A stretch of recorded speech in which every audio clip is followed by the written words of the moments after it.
If I were the devil.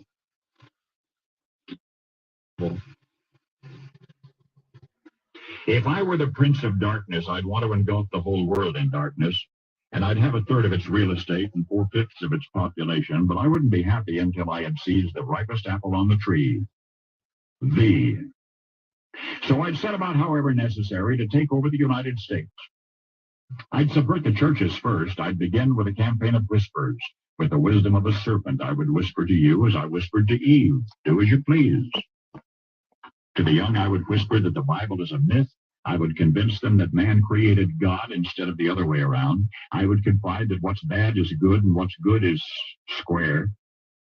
And the old I would teach to pray after me, Our Father, which art in Washington.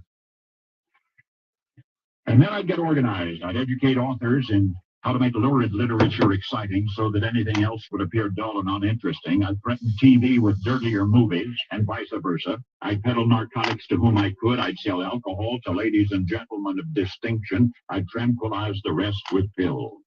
If I were the devil, I'd soon have families at war with themselves, churches at war with themselves, and nations at war with themselves, until each in its turn was consumed. And with promises of higher ratings, I'd have mesmerizing media fanning the flames. If I were the devil, I would encourage schools to refine young intellects, but neglect to discipline emotions. Just let those run wild. Until before you knew it, you'd have to have drug-sniffing dogs and metal detectors at every schoolhouse door. Within a decade, I'd have prisons overflowing. I'd have judges promoting pornography.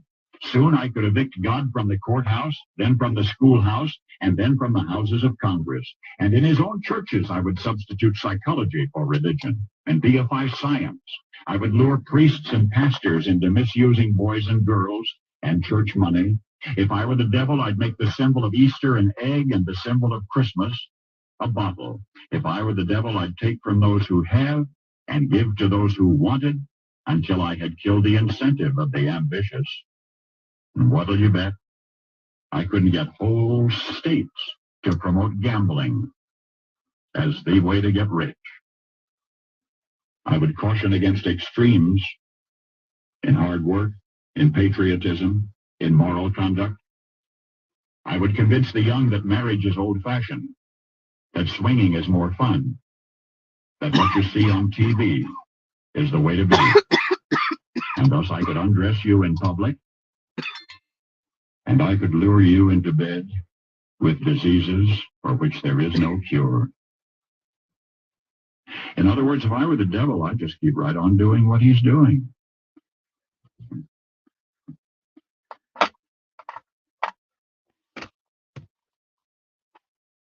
What's up, Rick? So let's fast forward to 2024. That was from 1965. And yet, nobody still doesn't get it. They don't want to wake up.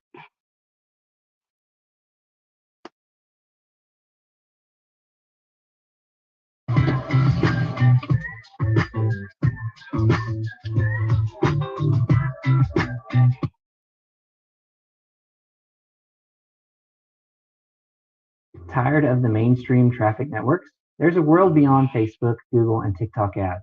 I'm Adam Charrington. Yeah. From now on, I'm quoting an open letter from God. My dear children, and believe me, that is all of you, I consider myself a pretty patient guy. I mean, look at the Grand Canyon. It took millions of years to get it right. And about evolution, boy, nothing is slower than designing that whole Darwinian thing to take place, cell by cell, gene by gene. And I have been patient through your fashions, your civilizations, wars, and schemes, and the countless ways that you take me for granted until you get yourselves into big trouble again and again. I want to let you know about some of the things that started ticking me off. First of all, your religious rivalries are driving me up a wall. Enough already. Let's get one thing straight. These are your religions, not mine. I'm the whole enchilada. I'm beyond them all. Every one of your religions claims that there's only one of me, which, by the way, is absolutely true, but in the very next breath, each religion claims that it's my favorite one, and each claims its Bible was written personally by me, and that all of the other Bibles are man-made. Oh, me. How do I ever begin to put a stop to such complicated nonsense? All right. Listen up now. I am your father and mother, and I don't play favorites among my children. Also, I hate to break it to you, but I don't write. My longhand is awful, and I've always been more of a doer anyway. So all of your books, including those Bibles, were written by men and women. They were inspired men and women. They were remarkable people, but they also made mistakes here and there, and I made sure of that so that you would never trust a written word rather than your own living heart. You see, one human being, to me, even a bum on the street, is worth more than all of the holy books in the world. That's just the kind of a guy I am. My spirit is not an historical thing. It's alive, right now, as fresh as your next breath. Holy books and religious rites are sacred and powerful, but they are not more so than the least of you.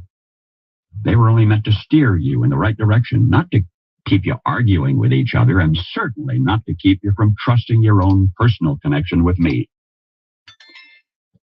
Which brings me to my next point about your nonsense. You act like I need you and your religions to stick up for me or win souls. For my sake, please don't do me any favors. I can stand quite well on my own, thank you. I don't need you to defend me. I don't need constant credit. I just want you to be good to each other. And another thing, I don't get all worked up over money or politics, so stop dragging my name into your dramas.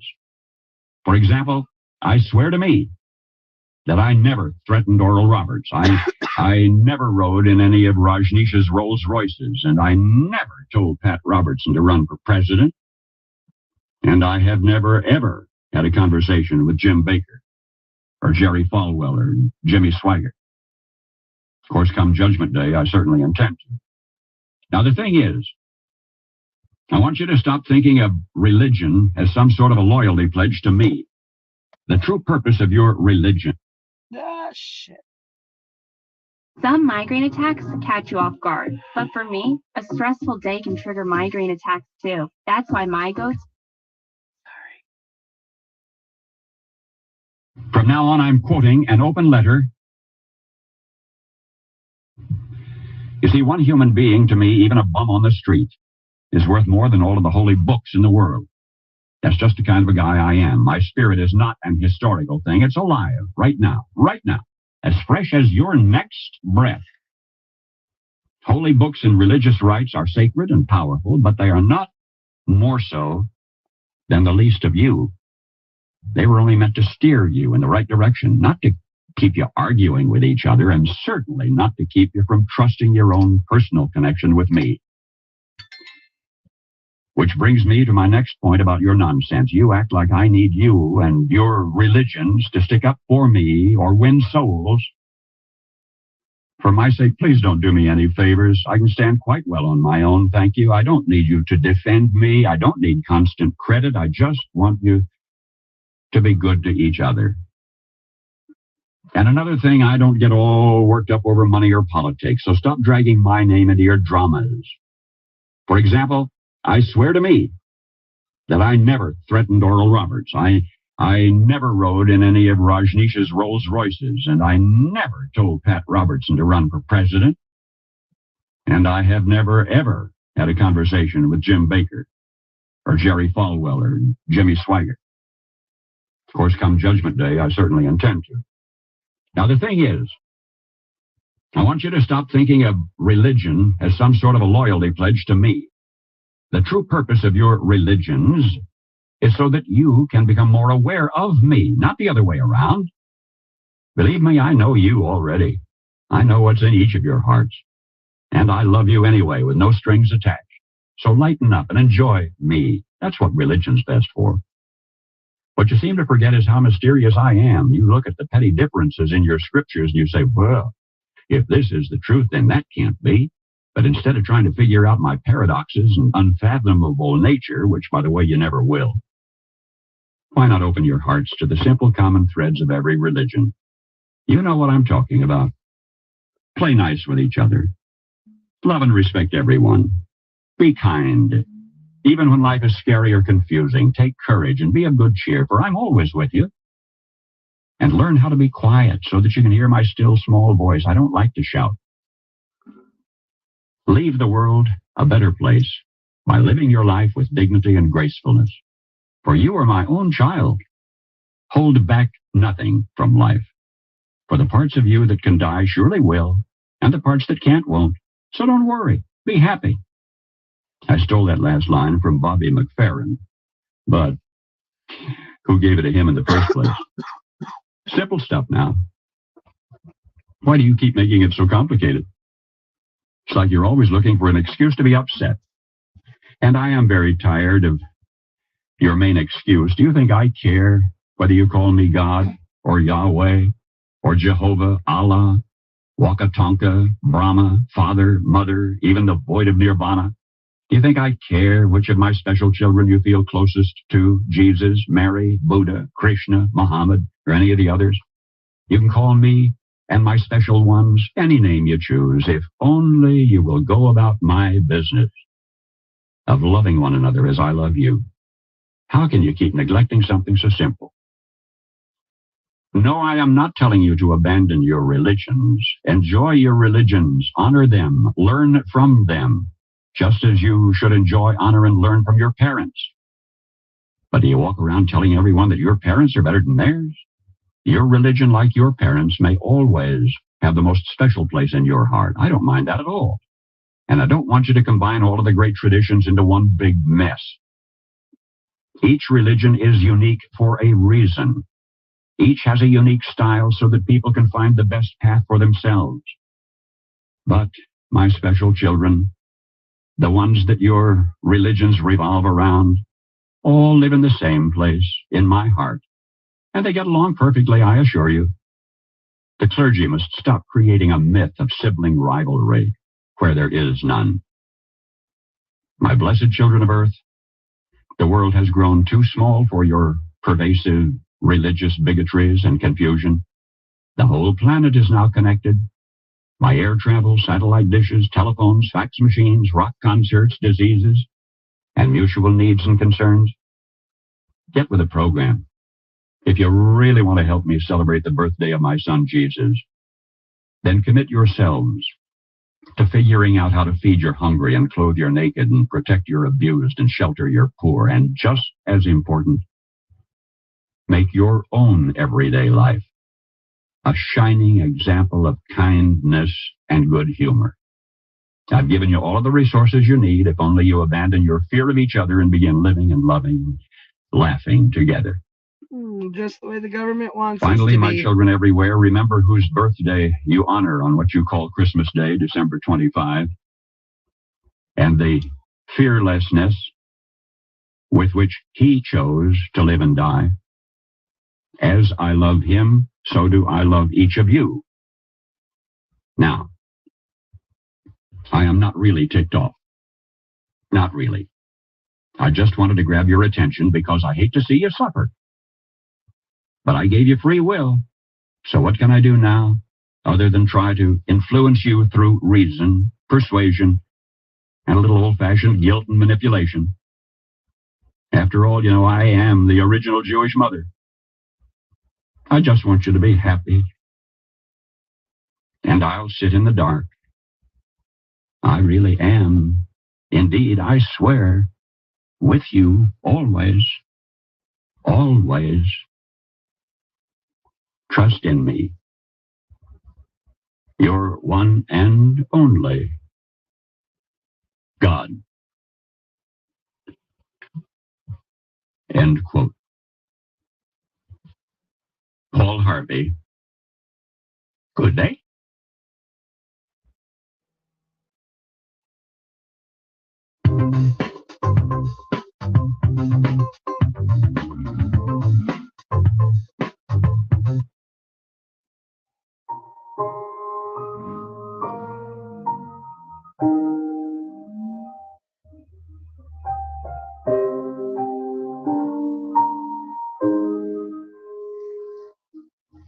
At Runnymede, The Magna Carta was handed to King John on the end of a sword, denying to royalty the right of unlimited taxation. Yet you know it was for us, the American people, to become the first in recorded history ever voluntarily to surrender our rights to private property. Yes, we did. With an innocent-sounding constitutional amendment, the 16th, which says that Congress will have the power to lay and collect taxes on incomes from whatever source derived, and we forgot to put any limit on the extent to which we could tax ourselves. Conceivably, we could be taxed out of all private property. We could be taxed not 70%, 80%, 90%, but 100%. We could awaken one morning and find that the government owns the farm and the house and the car and has a mortgage on the church, legally. Property tax. Historically, whenever any nation has taxed its people more than 25% of their national income, initiative was destroyed and that nation was headed for economic eclipse. History says we'll roll forward on momentum for a little while, but we'd better get some more gas in the tank pretty quick. You see, ours is not the first by George good government to arise on the world stage. There have been several. Rome, Spain, and Greece, and China, and each enjoyed about 150 years at its zenith. That's just about our time in the New World. And then each decayed away. Not one of them was ever destroyed by anybody else's marching legions. Each rotted away, morally, socially, culturally, economically, simultaneously. You know, one of the most cruel paradoxes of history is this. Because each was a good government, it bore bountiful fruit. And when it bore bountiful fruit, the people got fat. And when they got fat, they got lazy. When they got lazy, they began to want to absolve themselves of personal responsibility and turn over to government to do for them things which traditionally they had been doing for themselves. At first, there appears to be nothing wrong asking government to perform some extra service for you, but if you ask government for extra services, government, in order to perform its increasing function, has to get bigger, right? And as government gets bigger, in order to support its increasing size, it has to what? Tax the individual more. So the individual gets littler. And to collect the increased taxes requires more tax collectors, so the government gets bigger. In order to pay the additional tax collectors, it has to tax the individual more, so the government gets bigger and the individual gets littler. And the government gets bigger, the individual gets littler, until the government is all powerful. The individual is hardly anything at all. The government is all powerful. The people are cattle. Now, some believe that the need is for a vigorous, strong man to arise on the scene, to regulate and regiment the affairs of men. Yet history tells us there have been several such. Once upon a time, there was a nation great and powerful and good. She was suffering from the aftermath of war, from a depression. And then came upon the scene a leader, an idealist, self-confident, intolerant of criticism. Wisely, he limited his early activities to combating the financial depression. Nobody could argue with that. But in a while, he began to regulate business and establish new rules to govern commerce and finance. Some of them in diametrical disagreement with the God-made laws of supply and demand, but anybody who disagreed with those new rules was promptly fired. The national debt mounted alarmingly. Whenever anybody tried to tell him that governments, even as people, can go broke when they spend beyond their incomes, he said they just didn't understand deficit finance. Credit cards. Well, what do you say? Did he build on rock or on sand? I say on sand. I am satisfied with all my heart that if Uncle Sam ever does get whipped, here too, it will have been an inside job. It was internal decay. It was not external attack that destroyed the Roman Empire. Starting about 146 BC, internal conditions in Rome were characterized by a welter of class wars and conflicts, street brawls, corrupt governors, lack of personal integrity and moral responsibility. And Rome passed into what history has recorded as the Dark Ages, lasting 1,000 years.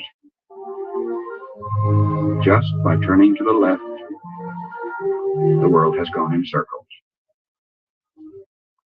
Now either we will profit from the errors of their ways, What's up, John? 3-3. or it follows us the night the day. Our children are going to have to relive the Dark Ages all over again. How come, after thousands of years of experiment, our new nation has come so far so fast? All this in less than 200 years. Just to get What sent is the back. secret of our success?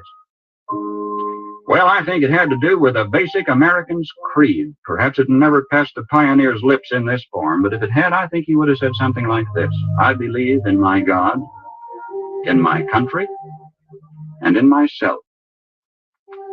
I know that sounds like a trite, too simple thing to say, and yet it's a rare man today who will dare to stand up and say, I believe in my God and my country and in myself, and in that order. Well, sir, when that early pioneer turned his eyes toward the West, he didn't demand that somebody else look after it. He didn't demand a free education. He didn't demand a guaranteed rocking chair at eventide. He didn't demand that somebody else take care of him if he got ill or got old. There was an old-fashioned philosophy in those days that a man was supposed to provide for his own and for his own future. He didn't demand a maximum amount of money for a minimum amount of work, nor did he expect pay for no work at all. Come to think of it, he didn't demand anything. That hard-handed pioneer just looked out there at the rolling plains stretching away to the tall green mountains, and then lifted his eyes to the blue skies and said, thank you, God. Now I can take it from here. Well, that spirit isn't dead in our country. It's dormant. It's been discredited in some circles, driven underground, but it isn't dead. It's just that a few seasons ago, politicians baiting their hooks with free barbecue and trading a Ponzi promise for votes began telling us, we don't want opportunity anymore, we want security. We don't want opportunity, they said, we want security. They said it so often we came to believe them. We wanted security. And they gave us chains, and we were secure. Suddenly, with our constitutional guarantees depleted, with our national character eroding away, with our tax laws penalizing those who dare to prosper, with workers concentrating on how little they can get by with instead of how much they can produce, suddenly we looked overhead one day to discover that the first tin moon in space was a Russian accomplishment. That free men dragging their feet had been outdistanced by slave workers dragging their chains. And we were sore afraid. Perhaps this was a disguised blessing too. Maybe a dramatic accomplishment by this Cold War adversary was necessary to get us off our dead centers and back to work again. If we can revive in ourselves, then in our youth, something of that basic American's creed, the horizon has never, ever been so limitless. For man stands now on the threshold of his highest adventure of all, his first faltering footsteps into space. 20 years from today, half of the products you will be using in your everyday living aren't even in the dictionary yet. We've got it made. If we just keep on keeping on, we've got it made. And if we don't, we will follow those other great nation states of history into the graveyard of ignominious oblivion. History promises only this for certain. We will get exactly what we deserve.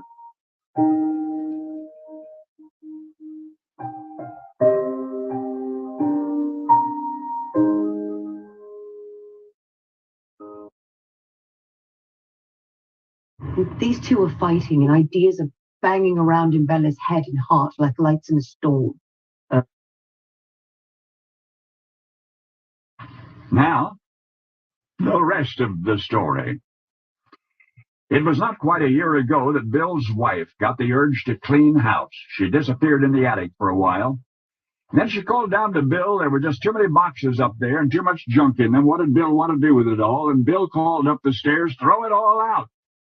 But a few more minutes passed, and Bill's wife said, you'd better come up here and take a look. Well, Bill went upstairs. There on the attic floor sat an old box with a stack of even older phonograph records inside. Bill's wife suggested that at least they listen to some of them before tossing them in the garbage. Bill said, all right. And together they brought the boxes downstairs. And they set this box down in front of the record player. And one by one, the memories drifted through the air, thinly disguised as songs from once upon a time. But there was this one record, this one song that jolted Bill from his easy chair and made him just stand there dumbstruck, wide-eyed, motionless, breathless. What was it, his wife asked? And Bill could not speak. Not until the last word was sung and the last note had been sounded, and then Bill told his bride the rest of the story, that once upon a time, Bill and his friend Henry were in the music business. Interesting thing was neither of them could read nor write music. Bill and Henry could sing pretty well, but either they'd always known the songs they sang, or they had to learn them slowly, carefully, by listening to somebody else sing them. Well, one day, Bill came to Henry with some good news. Bill, had the opportunity to cut a record with Capitol, but he needed a new song, something really slick to start the record off right. Henry said, "I've got just the right thing." But again, the problem was that the only way Bill could learn the new number would be by hearing Henry sing it over and over and over again. So Henry offered to do Bill a favor. Henry, would go down to the recording studio with his guitar. He'd make one of those acetate demonstration discs, and then Bill would have that one and only copy so that he could learn the song. Well, that is what happened. But after Bill recorded the number for Capitol, he threw the demo record with Henry singing on it. He threw that record in a box and forgot about it until 1988, 37 years later. For the recording that came out into the light for the first time in all that time, the recording that Henry made for Bill, Big Bill Lister, was indeed one of a kind. By now you have surely heard that Henry's son was presented with that demo record, and he took it back to Nashville, and through the grace of studio magic, he was able to record a duet with his own late father. And thus were father and son reunited in a tune called "There's a Tear in My Beer," a melody that's been singing in the dark for 4 decades, only to become the basis for the impossible country music collaboration of two men with one legendary name, Hank Williams. Only now you know the rest of the story. And now the rest of the story. Bill Lister was known professionally as Big Bill Lister. His other nickname was radio's tallest singing cowboy. Without his cowboy boots and hat, Bill was just over 6 feet 7 inches tall. Bill and Hank Williams Jr. were lifelong friends. One of Bill's hobbies included engraving firearms. One day in the late 1980s, Bill and Hank Jr. were talking about the engravings on gun grips when Bill, almost as a side note, said, "Here, take this record with you, by the way." It was the original demo that Hank Williams had recorded of "Tear in My Beer." In late October 1951, Hank had a session one night for MGM, and Bill had a session the following night for Capitol. Bill was visiting with Hank in the studio. Bill used to play guitar for Hank. And Bill told Hank, "I'm really hurting, buddy. I need a song, a beer drinking song." Hank replied, "Don't worry about it. I'll fix you up with one that'll cock their pistol." We're gonna listen to this story.